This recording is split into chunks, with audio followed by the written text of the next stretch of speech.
Un trio de présentations sur l'ataxie de Charlevoix-Saguenay. Alors, c'est moi qui ai le plaisir de vous présenter le Dr Jean-Pierre Bouchard, qui est notre premier présentateur ce matin. Le Dr Bouchard est neurologue à l'hôpital Enfant Jésus à Québec.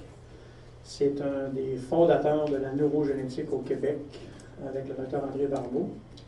On a une opportunité relativement rare actuellement, aujourd'hui, puis j'espère que les plus jeunes, vous allez en profiter.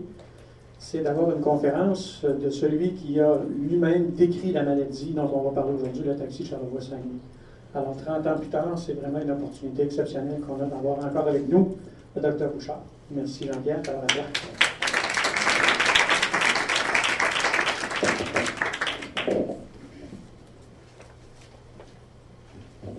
Merci Jean et bienvenue à tous. Alors écoutez, on va faire un petit tour rapide de ce qui s'est passé dans le temps et l'espace pour vous expliquer comment on est arrivé à avoir des maladies génétiques plus fréquentes dans Charlevoix et qu'on les a exportées allègrement dans la région du Saguenay par la suite. Alors, dans cette présentation-là, c'est un peu un collage de plusieurs autres présentations que j'ai réussi à faire. Et je vous parle de Charlevoix comme isolat géographique d'abord, parce que vous reconnaissez toute la petite pointe de date qu'on voit ici en bas, et c'est la région de Charlevoix, juste en dessous de la grande région du Saguenay-Lac-Saint-Jean, et avec à peu près 125 km de rive sur le Saint-Laurent, entre la petite rivière Saint-François et le Saguenay, le Tadoussac. Donc, vous avez cet endroit où les gens sont venus s'installer. Et cet endroit-là, il est particulier. La plupart d'entre vous connaissent probablement l'histoire de Charlevoix, mais on dit toujours aussi, quand on fait l'histoire d'une maladie ou on raconte l'histoire, il ne faut pas aller jusqu'à Noé. Hein? Ils disent, ne remontez pas jusqu'à Noé. Là, on va remonter juste à 350 millions d'années, qui est le moment où il y a une météorite qui a frappé en plein milieu de la région de Charlevoix. Donc, vous avez son diamètre, sa pesanteur, sa vitesse, et ça s'est fait, on a encore le mont des éboulements qui est le piton, où on a eu cet impact-là. On a une magnifique évidence ici. On a l'impression qu'on voit que la météorite est arrivée comme ça et que vous voyez ici l'endroit le plus haut, donc qui est le mont des éboulements, qui représente le pic du magma qui est remonté sur la Terre à ce moment-là. Et vous avez aussi, donc, un astroblème ici, donc un cirque qui est de 56 km de diamètre, et tous ces calculs-là, c'est ce qui nous a permis de dire qu'est-ce qui s'était passé il y a bien longtemps, même avant Noé. Et bien, comme vous le savez, dans Charlevoix, on a des tremblements de terre. On est fiers de ça, quand ils ne sont pas trop gros. Alors, vous avez ici une carte, et c'est parce que, en fait, il y a toutes sortes de raisons, mais vous avez une faille, ici, la faille de Logan, qui est le fait que la plaïde, la base des Appalaches, vient maintenant s'embarquer sous les Laurentides entre l'île aux Coudes et la baie Saint-Paul. Vous voyez cette faille-là. Cette faille-là, elle est longue, elle a presque 3000 km, elle va jusqu'aux États-Unis en suivant les Appalaches. Et c'est pour ça qu'il y a de l'instabilité un peu ici. Alors, je vous montre ça parce que Charlevoix tire son nom du jésuite qui a fait qui a rapporté ses voyages en Louisiane et au Québec en 1720 et qui parle des tremblements de terre dans Charlevoix, celui de 1663 en particulier. Mais on sait que Jacques Cartier avait dit en 1535, quand il est revenu, qu'il y avait eu un gros tremblement de terre, qui avait changé bien des choses dans la géomorphologie le long du Saint-Laurent. entre son premier voyage en 1934 et son deuxième voyage en 1935. Donc, ça bouge chez nous dans Charlevoix.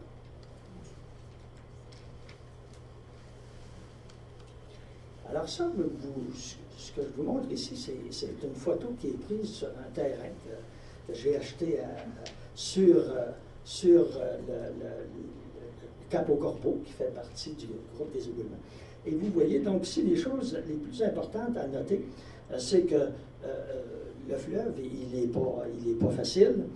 Il y a à peu près 5 mètres de marée, 2 fois par jour. C'était par là que venaient les premiers colons. Ils partaient de Saint-Joachim et ils suivaient la route des caps sur le bord. Alors, quand ils se retrouvaient avec la marée haute, ils étaient obligés d'attendre parce qu'ils ne pouvaient pas continuer. Et il y a eu aussi énormément de gens qui se sont fait prendre. Il y a eu beaucoup de décès avec leur petite chaloupe qui essayaient de monter jusqu'à Québec. Donc, c'est Charlevoix. Et c'est aussi ce que vous voyez là. C'est exactement l'endroit où les premiers colons sont venus s'installer. C'est-à-dire, au bout, ici, c'est le massif avec les pentes de ski. Donc, c'est la petite rivière Saint-François qui est cachée derrière la pointe, ici. Vous voyez, c'est comme 2 souris qui boivent dans le fleuve Saint-Laurent. Donc, ce sont les caps. Et il y a des caps comme ça à peu près à tous les 5 km, 5 à 10 km, en montant jusqu'à Saint-Joachim. Donc, un endroit très difficile. Et c'est donc la raison pour laquelle, quand les gens décident de s'installer dans la dernière partie, le dernier quart du 17e siècle dans Charlevoix, ils ne retournent pas souvent à Québec. Et c'est pas facile. Et donc, ils vont vivre en vase-clos.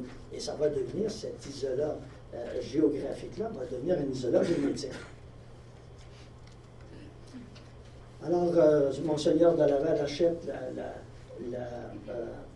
plusieurs seigneuries et va faire, ça va être la seigneurie de Beaupré qui va se rendre maintenant jusqu'à la Baie-Saint-Paul. Et c'est lui qui va concéder la première terre à Claude Bouchard, mon ancêtre, qui s'installe à la petite rivière Saint-François.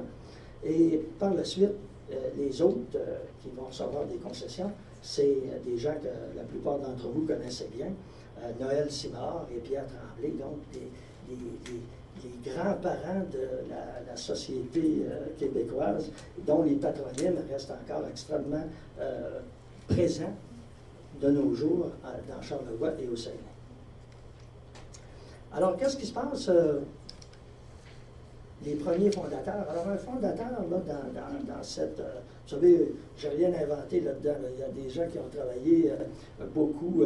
Guérin, en particulier, René Jeté, qui est décédé, des historiens et des géographes qui ont travaillé beaucoup et qui se sont intéressés, en particulier avec Gérard Bouchard, à comment cette population-là s'est implantée à partir de la fin du 17e siècle. Donc, il y a 15 fondateurs, et pour être un fondateur, il faut que vous soyez un enfant de quelqu'un qui n'était pas dans Charlevoix, et vous êtes marié dans Charlevoix, et vous avez eu une descendance dans Charlevoix. Donc, vous êtes un fondateur si vous avez ces choses-là. Donc, vous avez ici, donc, 15 fondateurs, mais ces fondateurs-là, ce n'est pas Noël Simard, etc. Ce sont plutôt les enfants des Bouchard, des Simard et des Tremblay qui vont devenir des fondateurs. Et Claude Bouchard a 5 descendants, 3 filles et 2 garçons. Et il y en a une qui marie Lavoie, un autre qui marie un Tremblay.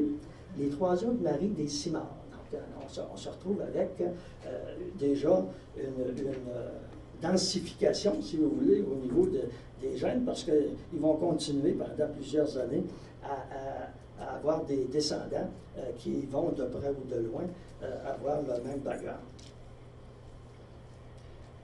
Ce qui est encore plus intéressant, c'est que vous avez aussi un fait que ces grands-parents-là viennent en grand nombre d'une toute petite province en France. Et donc, 50% des gens viennent du Perche. C'est gros comme rien. Et puis, alors que c'est une partie de la Normandie, une toute petite partie de la Normandie. Et 23% des gens dans le reste du Québec viennent de la Normandie. Mais on a 50% du Perche dans Charlevoix. Et les fondateurs suivants, on passe vite, bon, ils se marient dans Charlevoix, 52 le font. Il y en a déjà presque le tiers qui appartiennent aux premières souches dont on a parlé. Et bon, tout le monde s'intègre à ce noyau-là. Puis par la suite, il y a des gens qui viennent, ils marient pour la plupart, au moins la moitié, s'intègrent au noyau primitif en mariant des enfants des premiers qui se sont installés dans Charlevoix. Alors, à un moment donné, il manque de place et puis on décide d'ouvrir le Saguenay et c'est très intéressant de voir cette importante migration qui s'installe à partir de 1838 jusque dans les années 1920. Et l'immigration a toutes les caractéristiques qu'il faut pour qu'elle soit définitive. Et les gens partent avec leur grande famille et s'installent quelque part au Saguenay ou au Lac-Saint-Jean. Et puis, quand on regarde ça maintenant, aujourd'hui, on a une fréquence de patronymes qui se ressemble beaucoup pour les patronymes les plus importants, comme Lille, Simard, Bouchard, dans Charlevoix et au Saguenay-Lac-Saint-Jean. Alors voilà la migration en nombre qui se fait du Saguenay de Charlevoix vers le Saguenay. Et c'est très important parce qu'il n'y avait pas, au milieu de cette période-là, il n'y avait pas 13 000 personnes qui vivaient dans Charlevoix. Donc ça veut dire qu'on a, sur 100 ans, on a fait une migration qui était aussi importante que la population de base.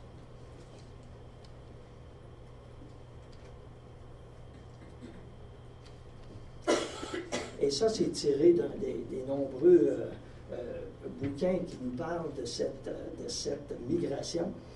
Et c'est pour vous montrer que pour les maladies récessives, on a un patron qui est tout à fait intéressant. D'abord, on peut répéter encore que ces gens-là se sont installés sur la côte de Beaupré, tous installés. Ils ont eu leurs enfants là, en fait. Bouchard, Tremblay et Simard, ils ont eu tous leurs enfants alors qu'ils étaient des colons sur la côte de Beaupré. Et ils s'en viennent après 1675 s'installer dans Charlevoix. Et en 1838, une grande partie de ces gens-là qui étaient installés tout le long de Charlevoix vont donc maintenant migrer vers le Saguenay-Lac-Saint-Jean. C'est vrai, donc, pour tous les gènes récessifs dont on a parlé à plusieurs reprises, des maladies qui sont rares ailleurs, ou inédites ailleurs, ou non reconnues ailleurs, et qu'on a eu l'occasion de mettre en évidence dans notre population.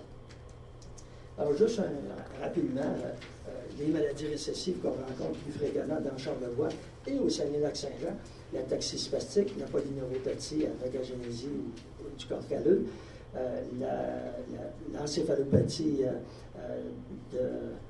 des Canadiens français à ocytochrome oxydase, la maladie que Pierre Lavoie a mis sur la carte, la myasthénie congénitale, qui est quelque chose de tout récent, dont le docteur Bray et le docteur Mathieu ont été les grands acteurs ici dans la région.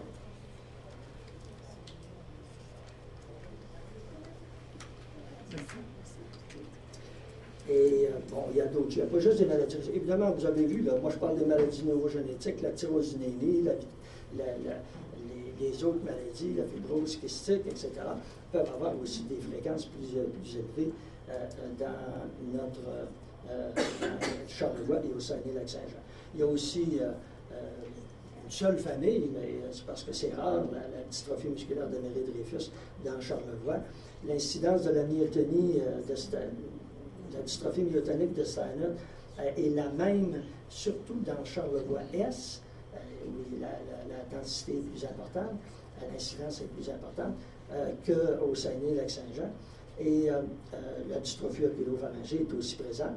Et il y a d'autres pathologies, comme cette leucodystrophie dominante de l'adulte, il y a à peu près une douzaine de familles dans le monde, et il y en a une dans Charlevoix. Alors, on vient à Larsax. c'est la première publication sur cette maladie. Donc, en février en février 1978, j'allais dire 2008. Donc, on a assez de données pour publier dans le Journal canadien des sciences urologiques, mais vous allez voir que ce n'est pas quelque chose d'isolé. On n'a pas découvert ça comme ça, des novo. Ça faisait partie d'un projet plus étendu. Et vous avez ici l'évidence qu'il y avait des bouchards là-dedans. Hein? Alors, avec le docteur André Barbeau, dont on va parler tout à l'heure, vous avez Rémi Bouchard, qui est un neurologue à l'Enfant Jésus, et vous avez Roch Hugo Bouchard, qui est un psychiatre à Québec. Et Roch Hugo était le fils de Pépère Joyeux lors du carnaval de Chicoutimi. Ça a-t-il lieu encore, le carnaval? Oui. Oui, ça fait longtemps. Alors, si on regarde les dates de l'ARSAC, ben, c'est ça. La description clinique s'est faite dans le cadre d'une étude dont on va parler avant la fin des années 70. On a ensuite, quand on a eu la possibilité de le faire, fait des études de liaison pour localiser le gène. Ça a pris du temps, c'était compliqué. Et puis, le gène a été identifié et la publication a été faite au tout début de l'année 2000. La création de la fondation de l'ARSAC, c'est un point important aussi, parce que la recherche de base a comme changé de vitesse. On est passé de la petite directement à la grande depuis ce temps-là, grâce à des acteurs importants, Dr. Bray en particulier. Et donc, on pouvait avoir les résultats préliminaires de cet effort-là récemment, l'automne dernier, au Symposium international sur l'ARSAC, qui a eu lieu à Montréal, et où on avait des invités prestigieux. Alors, donc, qu'est-ce qui s'est passé? Les gens qui ont connu Claude Saint-Jean, c'était une locomotive, et Claude Saint-Jean avait commencé à avoir des problèmes de démarche à l'âge de 15 ans. Il y en avait une vingtaine quand il a décidé qu'il fallait absolument faire quelque chose. Donc, il a voulu convaincre le docteur André Barbeau qu'il fallait faire de la recherche sur l'ataxie de Friedreich. Dans ce temps-là, l'ataxie de Friedreich, c'est un terme générique. On appelait ataxie de Friedreich tous les gens qui avaient des problèmes de démarche et de coordination en général. Et donc, on a commencé à faire une étude avec le docteur Barbeau, qui, lui, avait déjà fait des études génétiques à la province de Québec. Vous savez que c'est lui qui avait retrouvé les grandes familles de dystrophie oculopharyngée en 1964. Et Bernard et moi avons eu le plaisir de reprendre ce flambeau-là dans les années 80 pour conduire à l'identification du gène. Alors, le docteur Barbeau, il parlait des effets fondateurs déjà régionaux, et il avait fait des cartes du Québec avec toutes sortes de documents pour le prouver. Mais, donc, l'effort qui se fait à ce moment-là, c'est de mettre une équipe en place qui va étudier les ataxies récessives au Québec. Et nous, on fait partie de ça à Québec. On fait venir des ataxiques pour faire le protocole, qui était un protocole qui prenait 4 ou 5 jours à faire des ponctions lombaires, des biopsies, des électrodes, toutes sortes de choses. Et les gens viennent, on n'a pas de problème. Sauf que nous autres, des ataxies de Friedreich, des vrais, on a à peu près une coupe, et on n'en a pas beaucoup. Alors qu'on se retrouve avec les gens qui ont un autre type d'ataxie. On dit au docteur Barbeau, écoutez, nous autres, on a des ataxies en masse, sauf que ce n'est pas des ataxies de Friedreich. Puis, c'est curieux, ils sont beaucoup plus spastiques, etc. Alors, donc, le premier livre, il va sortir 6 numéros spéciaux en 10 ans du Journal canadien des sciences urologiques pour rapporter les études qui sont faites dans cette période-là sur les ataxies, surtout récessives. Bon, vous voyez ici, par exemple, le Dr. Barbeau qui parle de l'étude en collaboration sur l'ataxie de Friedreich, 74 à 86. Et bon, il nous dit combien de gens étaient identifiés. Bernard, il y a probablement des gens que tu as encore dans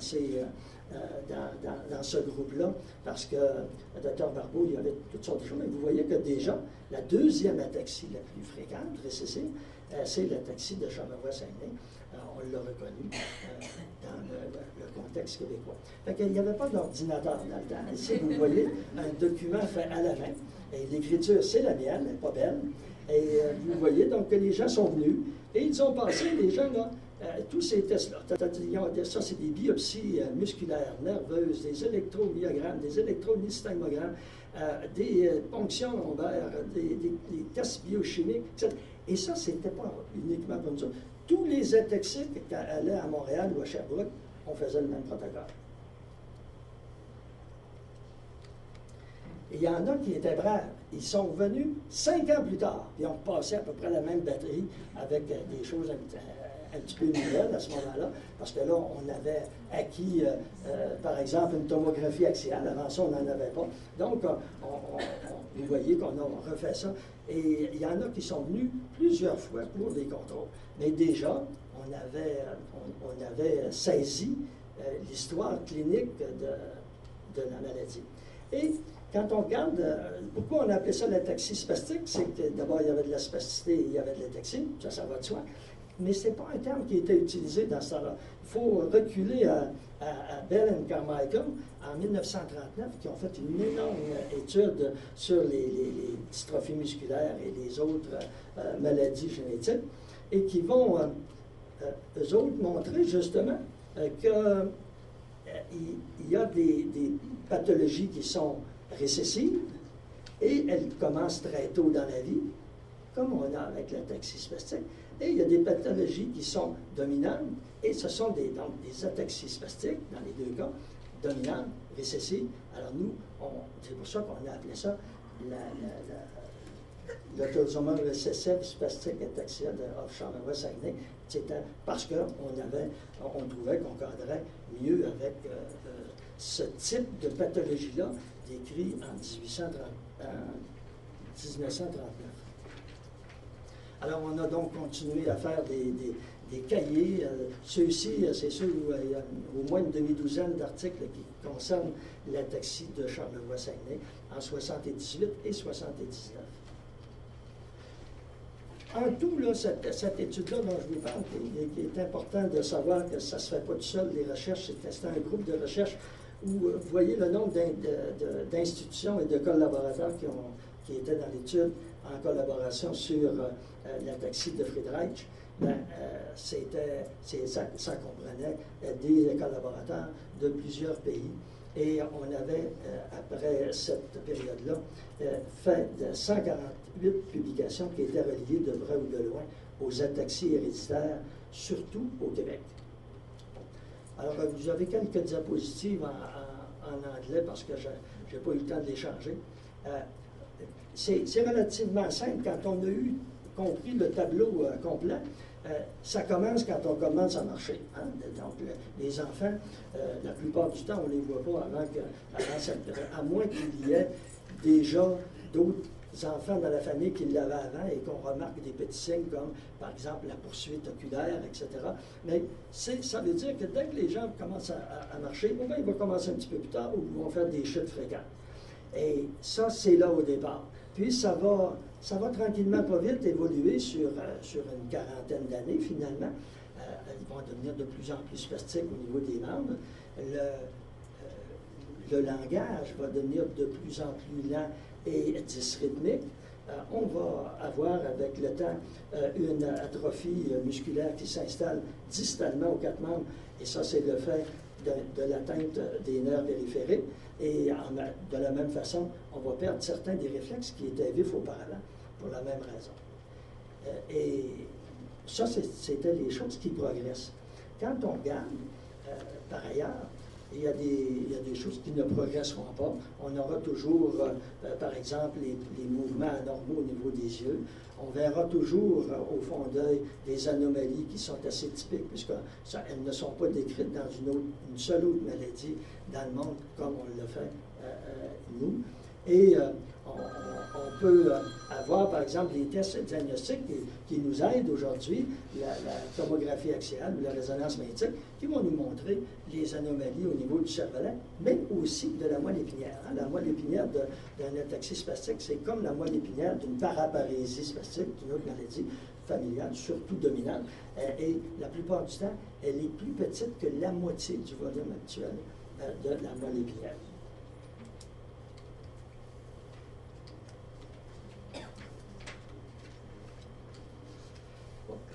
Alors, ça c'était...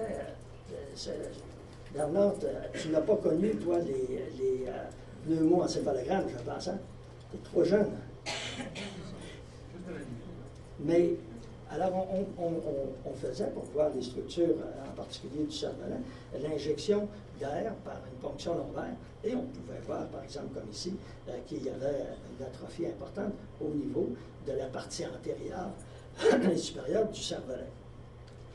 Bien sûr, aussitôt que la tomographie axiale est arrivée et la résonance magnétique, on a pu avoir des vues en sagittal qui nous montraient cette extraordinaire atrophie de la partie supérieure du cervelet, alors que la partie inférieure demeure toujours normale.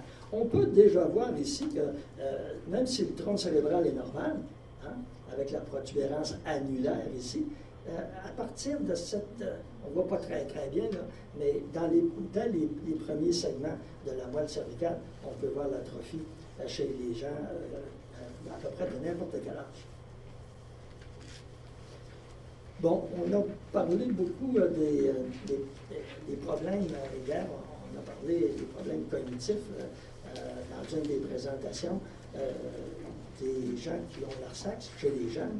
On avait fait, nous, dès le départ, avec un psychologue, un des tests les plus simples, le Wechsler, qui nous avait permis de dire que les gens qu'on avait évolués, nous, ce n'était pas des enfants, c'était tous des gens entre 20 et 40 ans, que tous ces gens-là qui avaient passé le test, une dizaine ici, avaient un IQ verbal normal. Vous voyez ici, donc, on dit... c'est des gens dont l'intelligence est normale pour ce qui est de la compréhension et toutes sortes de choses. Mais, bien sûr, quand on commence à vouloir leur faire des tâches motrices, et en particulier des choses qui demandent une bonne coordination visuo-spatiale, on est dans le trouble, et là, on a des anomalies relativement importantes. Alors, si on continue, on dit dans la vie adulte, les gens ont quand même, il y en a plusieurs qui ont complété des scolarités de collège et d'université, puis qui travaillent pendant plusieurs années, alors que on aurait pensé peut-être que c'était difficile de faire la scolarisation pour la plupart de ces gens-là. Donc, il y en a qui réussissent très bien.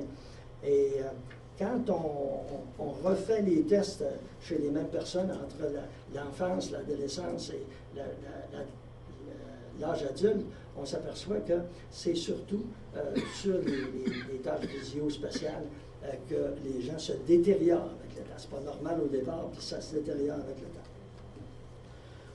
Un petit sommaire, donc les gens au niveau des fonctions supérieures, ils semblent avoir un ralentissement au niveau des connaissances, de la difficulté, mais pour le verbal, l'IQ demeure normal. Au niveau des yeux, on a le problème des saccades anormales. Le langage se ralentit et au niveau des membres supérieurs et des membres inférieurs, on a un mix de trois choses dont on va parler ensuite. L'atteinte du neurone moteur supérieur, l'atteinte du cervelet et la neuropathie sensitivo-motrice en périphérie. Alors, il y a aussi des incontinences, la plupart du temps urinaires, donc c'est une atteinte du système autonome et du système moteur qui cause ces problèmes. Ici, rapidement, c'est juste pour vous montrer, on comparait nos patients aux gens qui avaient l'ataxie de Friedreich. Alors, vous voyez ici, on avait des gens avec l'ataxie de Friedreich, et c'est à peu près dans les limites de la normale pour la conduction motrice dans la plupart des nerfs. Et vous voyez donc ici, pour l'ARSAX, c'est nettement inférieur. Donc, il y a certains types de Charcot-Marie-Tooth qui vont montrer à peu près le même ralentissement. Et ça, si on le fait chez les enfants, ça demeure. Donc, le ralentissement que vous voyez là, ce n'est pas la neuropathie axonale, ce n'est pas la perte des axones, c'est probablement un problème dans le développement de la myéline. Parce que vous voyez ici, maintenant, chez les gens qui sont un peu évolués, on n'a plus de conduction parce qu'on n'a plus de muscles dans lesquels on va pouvoir enregistrer au niveau des pieds pour le nerf péronné. C'est une brave jeune fille qui, elle, a eu 4 fois un électromyogramme et on peut voir que les temps de conduction ont toujours été dans des limites qu'on a montrées tout à l'heure, donc ralenti, mais ça ne progresse pas. Ce n'est pas une polyneuropathie démyélisante. Les signes au fond d'œil, évidemment, il faut essayer de se convaincre sur une... Mais vous voyez, donc, on perd les vaisseaux parce qu'ils sont enrobés par des fils myélinisés et c'est un des, je dirais, des signes cliniques les plus importants dans notre groupe de patients. Il n'y en a pas partout dans le monde. Il y a des ataxies spastiques avec la génétique, mais pas de fils myélinisés. Jean-Mathieu, quand il est arrivé ici à Chicoutimi, il a vu beaucoup de ces patients-là. On a de temps à autre collaboré ensemble pour bien comprendre l'évolution de la maladie. Et c'est lui qui avait suggéré de faire cette espèce de carton avec l'importance de la maladie motrice au niveau du système nerveux central, de l'atteinte cérébelleuse et de la neuropathie dans le temps. Alors, il faut bien penser que c'est pas toujours facile de faire le diagnostic au tout départ, très tôt dans la vie, mais si on a des temps de conduction qui sont lents, des troubles de la poursuite oculaire, et si on a des signes cérébelleux aussi et moteurs, ben, il faut faire le diagnostic différentiel la plupart du temps avec les ataxies, excusez-moi, avec la paralysie cérébrale. Et si on le demande, ben, souvent, il y aura plus d'un candidat qui aura la maladie dans cette famille-là. Si ça touche un des premiers, on va pouvoir faire les conseils génétiques utiles pour éviter ça. Alors, l'épidémiologie, écoutez, il y en a, Jean-Mathieu, Bernard et moi, on est les pères de 300 personnes, qui un petit peu plus que 300 au Québec. Et c'est sûr que c'est l'ataxie spastique la plus commune dans le monde. Je ne reviens pas sur les fondateurs, mais vous voyez donc, quand on a étudié des gens qui étaient nécessairement des porteurs du gène, tout le monde revenait au groupe dans Charlevoix. Et on pense qu'il y avait le gène au 17e siècle en France, mais on n'en a pas trouvé. C'est un des pays où on n'a à peu près pas, il y a juste une famille qui venait de l'extérieur, dans la région de l'Est de la France. Il n'y en a pas du tout dans les endroits, dans la Normandie et dans le Poitou, d'où viennent la plupart de nos ancêtres. Bon, alors, il y a des tableaux comme ça, vous les avez dans vos papiers.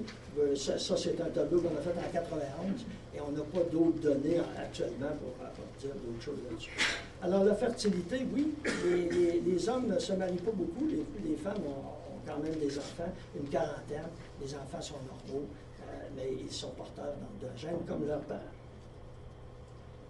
Et, bon, ça a explosé. À un moment donné, on a, en 2005, si je me souviens bien, ou en 2000, ça, on a eu une première grande famille en Tunisie avec l'ataxie spastique. Et plus tard, donc, on titrait dans la revue Neurologie, la sexe devient globale, mondiale, et on avait ici des papiers qui venaient d'Italie, du Japon, et il y en a maintenant dans plus d'une vingtaine de pays. Alors ça, c'est une des dernières choses qu'on a faites. Et vous voyez, en rétrospectivement, on a trouvé qu'il y avait des changements au niveau de la protubérance, mais c'était rétrospectivement. Et là, maintenant, on a des gens qui font des travaux avec du matériel d'imagerie beaucoup plus compétent et on voit mieux les changements dans la protubérance. On ne sait pas ce que c'est encore, mais on devrait savoir bientôt l'atrophie au niveau du cervelet antéro supérieur et aussi les fibres myélinisées au fond de ça. Bon, ben, tout simplement pour dire, écoutez, on espère que rapidement, on va pouvoir mieux encadrer les gens, faire un registre de tous nos patients qui soit vraisemblablement ici tenu dans la région de Chicoutimi pour qu'on puisse avoir des données toujours mises à jour. Et finalement, tout le monde espère que les travaux du Dr Brun vont aller de l'avant et qu'un jour, pas trop lointain, on pourra peut-être envisager des avenues thérapeutiques. Merci.